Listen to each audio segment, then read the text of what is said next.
గురుగారు, యాదగిరిగుట్ట బ్రహ్మోత్సవాలు ముగింపులో నిర్వహించే చక్రస్నానం యొక్క ప్రాముఖ్యత ఏమిటి? ధ్వజారోహణముతో ఈ ముగింపు జరగటం వెనుక ఉన్నటువంటి ఆధ్యాత్మిక రహస్యం ఏమిటి?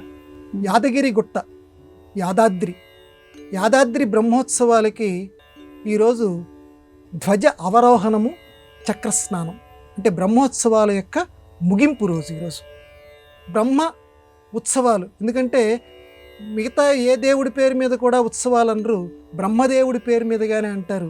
బ్రహ్మోత్సవాలు ఆయనకే తగినటువంటివి. ఆ బ్రహ్మోత్సవాలు యాదగిరి స్వామికి, ఆ లక్ష్మీ నరసింహస్వామికి ఈరోజు ముగింపు రోజు. ముగింపు రోజు ఏంటంటే చక్రస్నానం చేయిస్తారు. చక్రము అని అంటే విష్ణుమూర్తికి సంబంధించినటువంటి ఆయుధాల్లో సుదర్శన ఆల్వార్, ఆయన్ని ఆల్వార్ అని అంటారు, అదే సుదర్శన చక్రం. ఆ చక్రం స్నానం అంటే సుదర్శన చక్రానికి ఈరోజు పుష్కరిణిలో స్నానం చేయిస్తారు స్వామివారితో పాటుగా.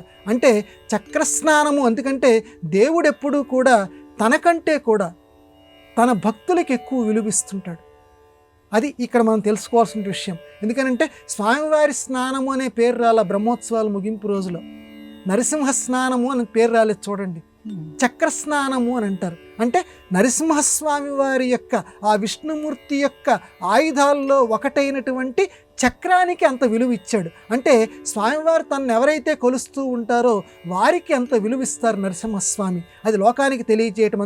అంటే భక్తుల మీద స్వామివారికి అంత చక్కటి అభిమానం ఉంటుంది, అంత ప్రేమ ఉంటుందని తెలియజేయటానికి ఈరోజు చక్రస్నానం చేయిస్తారు. ఆ పుష్కరిణిలో చక్కగా ఈరోజు ధ్వజ అవరోహణం చేస్తారు.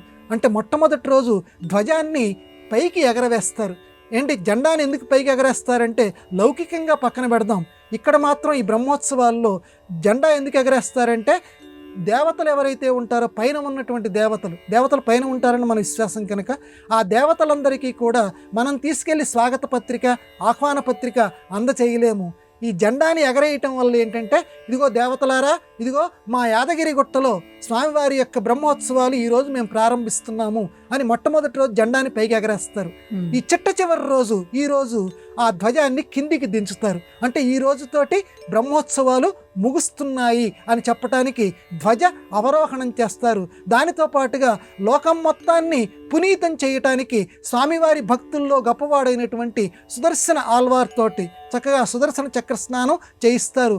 చక్కగా ఈరోజు స్వామివారి సుదర్శన చక్ర స్నానంతో పాటుగా వీలైనటువంటి వాళ్ళందరూ కూడా ఆ పుష్కరిణిలో మునిగి చక్కగా స్వామివారిని గనక మనసావాచ కర్మణ గనక జపిస్తే, ధ్యానిస్తే వాళ్ళకి ఉన్నటువంటి సమస్తమైనటువంటి దుఃఖాలు తొలగిపోతాయి. ఎందుకంటే మిగతా అన్ని రోజుల్లో పాల్గొన్నా పాల్గొలేకపోయినా కనీసం ఈ ఒక్కరోజు, ఈ చక్రస్నానం జరిగేటువంటి రోజు, ఈ రోజైనా సరే, ఎందుకంటే సమస్తమైనటువంటి పుణ్య నదులు ఏవైతే ఉన్నాయో, ఎంత అదృష్టం అమ్మాది.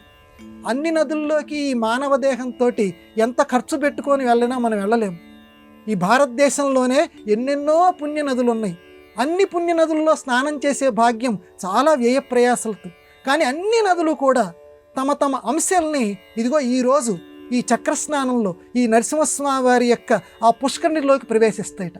అందువల్ల ఒక్కసారి ఒకే టికెట్ మీద అనేక సినిమాల్లాగా ఒక్కసారి గనక ఆ పుష్కరిణిలో గనక స్నానం చేస్తే, అన్ని నదుల్లో మునిగితే ఎంత పుణ్యం లభిస్తుందో అంత విశిష్టమైనటువంటి ఆ పుణ్య గరిమని భక్తుడు పొందగలుగుతాడు. కనుక ఈరోజు చక్రస్నానం పాటుగా భక్తులు వీలైనంతగా ఆ పుష్కరిణిలో మునగటానికి ప్రయత్నం చేయండి. సరే, వీలు లేనటువంటి వాళ్ళు, పెద్దవాళ్ళు ఇంటి దగ్గరే నేను ఈరోజు అహం పుష్కరిణీ తీర్థం, నేను ఈరోజు పుష్కరిణీ తీర్థంలో మునుగుతున్నాను అని భావయామి అని చెప్పి అన్నమాచార్యుల వారు చెప్పినట్లుగా భావించుకోండి. పుష్కరిణీ తీర్థంలో మునిగినటువంటి గొప్ప ఫలితం మనకి లభిస్తుంది.